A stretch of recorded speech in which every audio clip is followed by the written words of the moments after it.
చెర్లపల్లిలో manhole మూత ఘటనపై స్థానికులు హడలిపోతున్నారు. పారిశ్రామిక వ్యర్థాలతోనే మంటలు ఎగిసిపడ్డాయని అంటున్నారు. ఇకనైనా ఇండస్ట్రియల్ వ్యర్థాలు తరలించడానికి ప్రత్యేక చర్యలు తీసుకోవాలని డిమాండ్ చేస్తున్న స్థానికులతో మా ప్రతినిధి సుజాత మాక్లై ద్వారా అందిస్తారు. ఉప్పల్లోని చెర్లపల్లి ఇండస్ట్రీ ఏరియాలో అయితే మాత్రము నిన్న రాత్రి 7:30 గంటల ప్రాంతంలో ఒక్కసారిగా భారీ శబ్దం రావడంతో పెళ్ళుడు శబ్దం ఇక్కడ స్థానికులు అయితే మాత్రము కొంతవరకు భయాందోళనకు గురైనటువంటి పరిస్థితి ఉంది.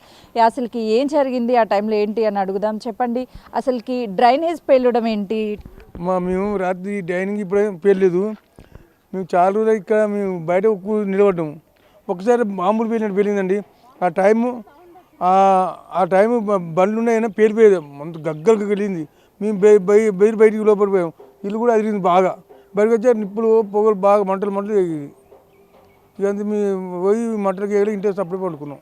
అంటే డ్రైనేజ్లో నుంచి మంటలు వచ్చాయి. డ్రైనేజ్ మంటలు వచ్చాయి.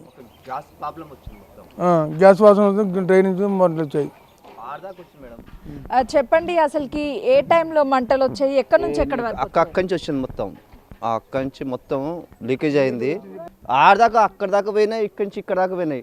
జనం అంతా అక్కడ కూడిరు, అక్కడి నుంచి ఇక్కడి దాకా వచ్చిన అంతా మేము చూస్తున్నాం కదా. అయితే ఈ కాలనీకి సంబంధించి అయితే మాత్రము స్థానికులు భయాందోళనకు గురి అవుతున్నారు. రాత్రి వచ్చినటువంటి డ్రైనేజ్లో మంటలు రావడం ఏంటి, ఇది ఇండస్ట్రియల్ ఏరియాకి సంబంధించి ఈ పక్కన ఉండడంతో అక్కడ కంపెనీస్ అండర్ డ్రైనేజ్ దీంట్లో కలపడం వల్ల ఎలాంటి సమస్యలు వస్తున్నాయని గతం నుంచి కూడా వీళ్ళు ఆరోపిస్తున్నటువంటి పరిస్థితి. చెప్పండి అమ్మా, మహిళలు ఇళ్లలో ఉంటారు, అదేవిధంగా చిన్న పిల్లల్ని పెట్టుకొని ఉంటారు, అలాంటి సౌండ్స్ రావడం దాని మీద నిలబడతా మేడం ఏమైపోతుండే, చచ్చిపోదురు పిల్లలు, అసలు ఉండకపోదురు. ఇక్కడి నుంచి ఫస్ట్ అక్కడ పోయింది. చాలా మా ఇండ్లు అన్ని ఇట్లా అదిరిపోయినాయి. ఇక్కడ కూడా ముందుకు కూడా ఇండ్లు అదిరి ఇట్లా మేము భయపట్టి అందరం ఉరికొచ్చినాం. గ్యాసులు ఇట్లా బంద్ చేసుకొని. ఏమన్నా అయితే ప్రాబ్లం ఎట్లుంటుంది మేడం? అందరు వన్యంక అయితే ఎంత బాధ అవుతుంది. చిన్న పిల్లలు తిరుగుతారు ఎప్పుడు. అసలు అందరం ఎంత ఆయమయం అయిపోయింది మాకు ఇక్కడ అందరికీ. చచ్చిపోతామా ఉంటామా, ఇదేంది, ఏ కంపెనీ, కెమికల్ కంపెనీ ఎక్కడికి వెళ్ళి వస్తుంది, ఇది ఎవరు చూస్తలేరు మేడం, మమ్మల్ని ఎవరు పట్టించుకుంటలేరు. ఈ కాలనీకి అంత ఘోరంగా అయిపోయింది. రాత్రి చచ్చిపోతే ఎట్లుంటుంది మేడం? చిన్నపిల్లలు ఇట్లాంటి పిల్లలు తిరుగుతారు. ఆ టైంలో అందరు వన్యంక అయితేనేమో ఏమైంది అనుకుంటారు. అందరు మేల్కున్నప్పుడే ఇట్లా అయిపోయింది. చెప్పండి అమ్మా, అసలుకి చాలా మంది పెద్దవాళ్ళు కూడా ఉన్నారు. రాత్రి ఒక ఇద్దరికి గాయాలైనట్లు కూడా తెలుస్తుంది. అసలుకి ఏంటి అయింది? చాలా ఇప్పుడు అక్కడ బేలవరకే ఆ గుడిసెల కడి పడేసి వాచ్మెన్ ఉన్నారు. వాళ్ళు భయంకరంగా భయపడి మన హాస్పిటల్లోనే జాయిన్ చేసిర్రు మేడం. ఆడ చేసినాక ఇక దాని ఇప్పుడు మంది అంతా వచ్చి అక్కడ చూసి ఇది కంప్లైంట్ ఇస్తే వాళ్ళు వచ్చి ఏం పరిష్కారం మనకి ఏం చేస్తారో ఏం కథ అని అడిగిండ్రు. ఇవాళ మధ్యాహ్నం దాకా 2 గంటల దాకా చూస్తే రెడ్ వచ్చేసింది వాటరు. అది కెమికల్, అది కంపెనీ అల్లదా ఏదా అది రుజువు చేసి ఇక్కడ జనానికి కొంచెం మంచి సహాయం చేసేది కావాలి మాకు. ఎందుకంటే ఈ గల్లీ ఆ గల్లీ ఒక 10 గల్లీలల్లా మొత్తం లేచిపోయినాయి డ్రైనేజీ. ఇక దానికి పరిష్కారం ఏం చేస్తారో చేయండి మేడం మాకైతే. ఎందుకంటే ఓ టైంలో మనుషులం ఉంటాం టైంకు, పిల్లలు ఉంటారు, పిల్లలు ఆడతారు, ఎంత ప్రాబ్లం ఉంటుంది. అది ఒకటి మీరు గమనించి మాకు ఏది న్యాయం చేయండి అంతే. ఇక చెప్పండి అమ్మా, మీరు ఎక్కడ ఉంటారు? మేము ఇక్కడే ఉన్నాం మేడం. ఒక 5-6 సంవత్సరాలు అయింది మాది ఆంధ్ర. మేము ఇక్కడికి వచ్చి తను వచ్చింది మంటలు, మేము ఇక్కడే నిల్చున్నాము. ఇక మంటలు వచ్చి మొత్తం బాంబులు పేలినట్టు పేలి గొప్ప భయపడినారు అందరూ. స్మెల్ కూడా ఎక్కువగా రోజులు అయింది, వారం 10 రోజులు అయింది. మాకు బాగా వాసన వస్తుంది. 4 గంటలకు డోర్ తీస్తే అసలు ఇక్కడ బయట ఉండలేము. ఇంట్లోనికి వెళ్తేనే కొంచెం ఉండగలం, కానీ బయటకు వస్తే ఉండలేకపోతాం. సాయంత్రం పొద్దున్న బాగా వాసన వస్తుంది.